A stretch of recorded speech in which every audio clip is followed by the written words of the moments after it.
घुसपैठ शायद ही बिहार में कभी हुई होगी जो आरजेडी विधायक रीतलाल यादव के घर पर हुई है। एसटीएफ की टीम मौजूद है, 9 थानों की पुलिस आई है, लगभग सैकड़ों पुलिस आई है, एसपी एसएसपी तमाम लोगों की मौजूदगी है।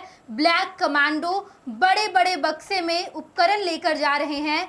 अब तक इस बात की खबर नहीं है कि आखिर रीतलाल यादव ने ऐसा कौन सा गुनाह किया है।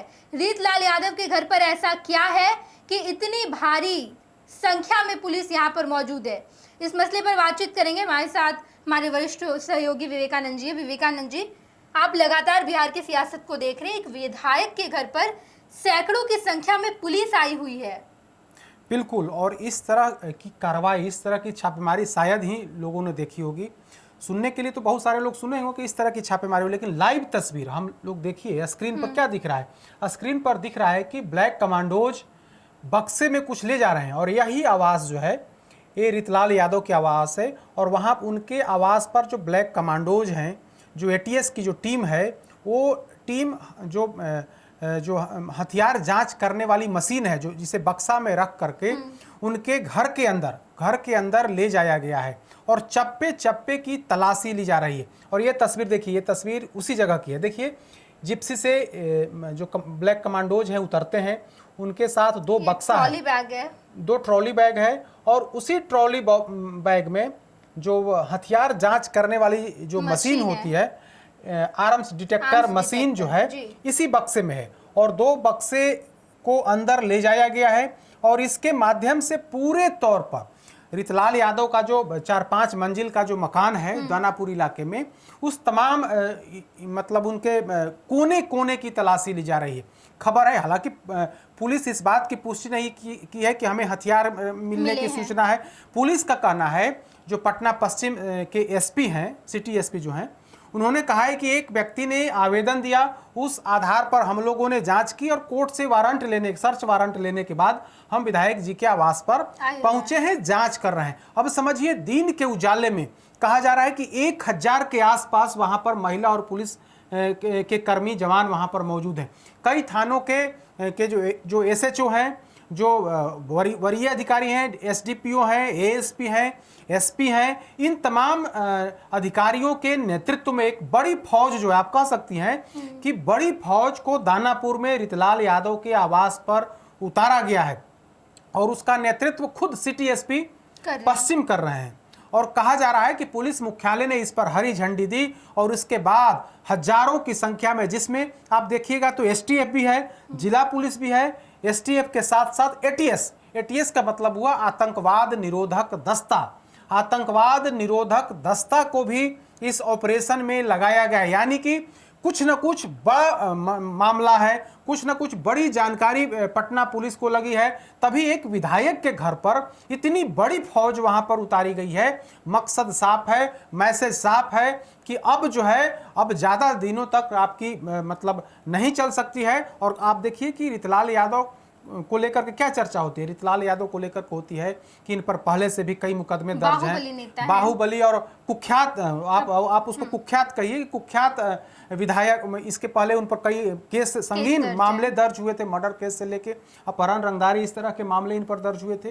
तो 2020 के चुनाव में राजद ने इन्हें टिकट दिया और ये चुनाव जीते दानापुर से। भाजपा की जो सिटिंग विधायक थी आशा सिन्हा, वे चुनाव हार गई और रीतलाल यादव जीते। उसके पहले विधान पार्षद थे, उसके पहले पटना जो पंचायत राज का जो ये होता है, सीट होता है, उससे ये विधायक थे, सॉरी विधान पार्षद थे, और उसके बाद 2020 में विधायक चुने गए। लेकिन इन पर कई संगीन आरोप, कई मतलब आप कहें तो अपहरण, रंगदारी मांगने, जमीन कब्जा करने, मर्डर केस का। अब हमें याद है कि पटना में, इसी पटना में जो आशा सिन्हा जो भाजपा की विधायक बाद में हुई, उनके पति सत्यनारायण प्रसाद थे, उनकी दीन दहाड़े पटना में दानापुर इलाके में हत्या हो गई थी। दिन दहाड़े हत्या हुई थी और पटना के गांधी मैदान में भाजपा की बड़ी रैली थी और वो भाजपा के नेता थे और दिन दहाड़े दानापुर इलाके में ही घर से वे निकल रहे थे और वहां पर उनकी हत्या हो गई थी।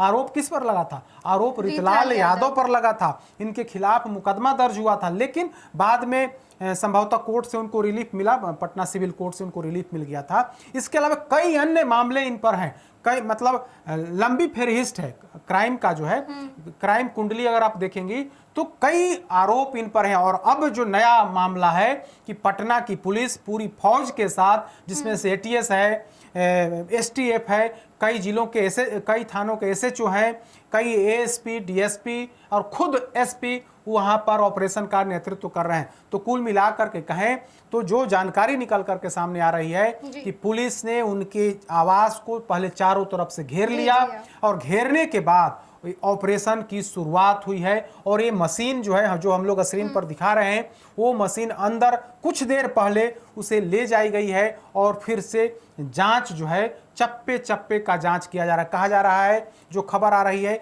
कि इनके घर में हथियार होने की सूचना है, लेकिन पुलिस इस बात की अभी पुष्टि नहीं कर रही है। आप पुलिस नहीं कर रही है, लेकिन दूसरी तरफ अगर आप देखें तो जैसे ही इनके घर पर पुलिस ने दबिश दी, पुलिस ने इनके घर की घेराबंदी की, तो इन्होंने अपने फेसबुक पेज पर लिखा है कि पुलिस 1000-1500 की संख्या में पुलिस मेरे घर को घेर ली है, प्रताड़ित किया जा रहा है। कुछ बता नहीं रही है कि पुलिस क्यों आई है उनके यहाँ, कोर्ट से कोई वारंट नहीं दिखाया जा रहा है, सर्च वारंट कि हाँ आपके घर की तलाशी लेनी है, और प्रताड़ित किया जा रहा है, मानसिक तौर पर कहीं ना कहीं प्रताड़ित किया जा रहा है। और इसके पीछे कहीं ना कहीं राजनीतिक साजिश है और उसी वजह से उनको परेशान किया जा रहा है, सामाजिक तौर पर परेशान किया जा रहा है, उनकी छवि को धूमिल की जा रही है, राजनीतिक तौर पर उनकी छवि को धूमिल की जा रही है। ऐसा जो भाजपा के विधायक आरजेडी के विधायक हैं रीतलाल यादव, उन्होंने अपनी बात फेसबुक के माध्यम से रखी है। बिल्कुल विवेकानंद जी, रीतलाल यादव अक्सर विवादों से घिरे मिलते हैं, कभी वो मां सरस्वती पर कुछ विवादित बयान दे देते हैं। इसके अलावा हाल के दिनों में उनके भाई पर भी कई मामले दर्ज हुए, जिसके बाद उनके घर पर इश्तिहार चिपकाई गई। रीतलाल यादव ने इसको लेकर सफाई भी दी। इस तरीके के मामले लगातार रीतलाल यादव या उनके परिवार पर देखिए 2024 में एक बड़ा मामला इनके भाई के खिलाफ आया था। उसमें था कि एम्स के एक बड़े अधिकारी पर गोली चली थी और आरोप जो पुलिसिया जांच हुई, उस जांच में बात आई कि रीतलाल यादव के भाई ने जबरन उनको टेंडर, मतलब सिक्योरिटी गार्ड की नियुक्ति कराना चाहते थे, टेंडर अपने पक्ष में लेना चाहते थे। और इस तरह से जब उस अधिकारी ने विरोध किया या फिर उनका काम नहीं किया तो उन पर गोली चलाई गई। इस मामले में कई लोगों की गिरफ्तारी हुई थी। पुलिस जांच में इस बात की पुष्टि हुई कि रीतलाल यादव के भाई ने पूरा षड्यंत्र रचा और एम्स पर कब्जे को लेकर, एम्स में सिक्योरिटी गार्ड की जो बहाली होनी थी उसमें अपने लोगों को रखवाने को लेकर के पूरी प्लानिंग रची और उस एम्स के उस अधिकारी के पर गोली चलाई गई। हालांकि उस गोली उनको लगी नहीं थी, वे बाल बच गए थे, लेकिन मामला काफ़ी हाई प्रोफाइल था, लिहाजा पुलिस सक्रिय हुई और पुलिस विधायक के घर तक पहुंची।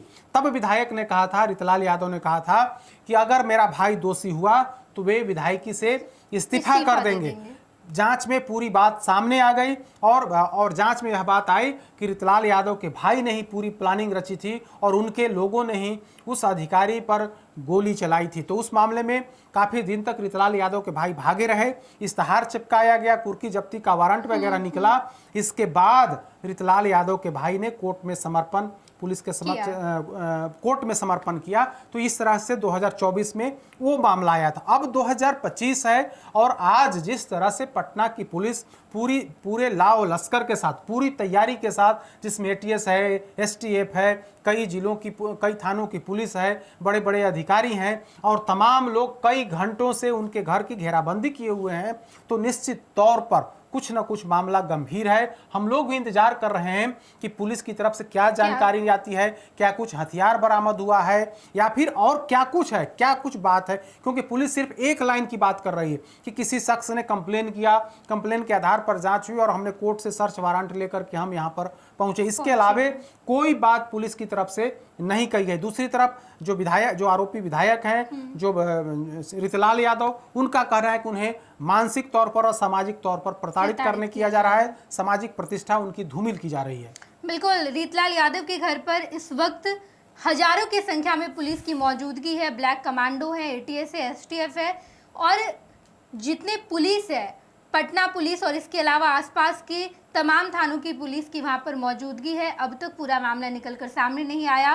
रीतलाल यादव ने फेसबुक पर अपडेट जरूर दिया है कि उन्हें प्रताड़ित किया जा रहा है। हजारों की संख्या में उनके पुलिस आई और उनके घर को घेर लिया गया है।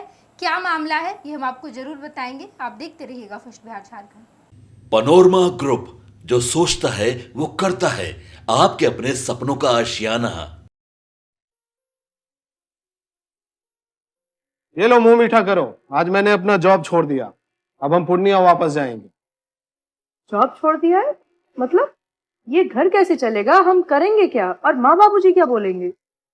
इसलिए मैं एक और मिठाई का डब्बा लाया। अपने बिजनेस के लिए लोन अप्रूव हो गया। अरे लोन अप्रूव हो गया वो तो ठीक है, लेकिन पूर्णिया में हम रहेंगे कहाँ? अपना घर भी तो नहीं है वहाँ। इसलिए तो एक और मिठाई का डब्बा अलग से लाया हूँ।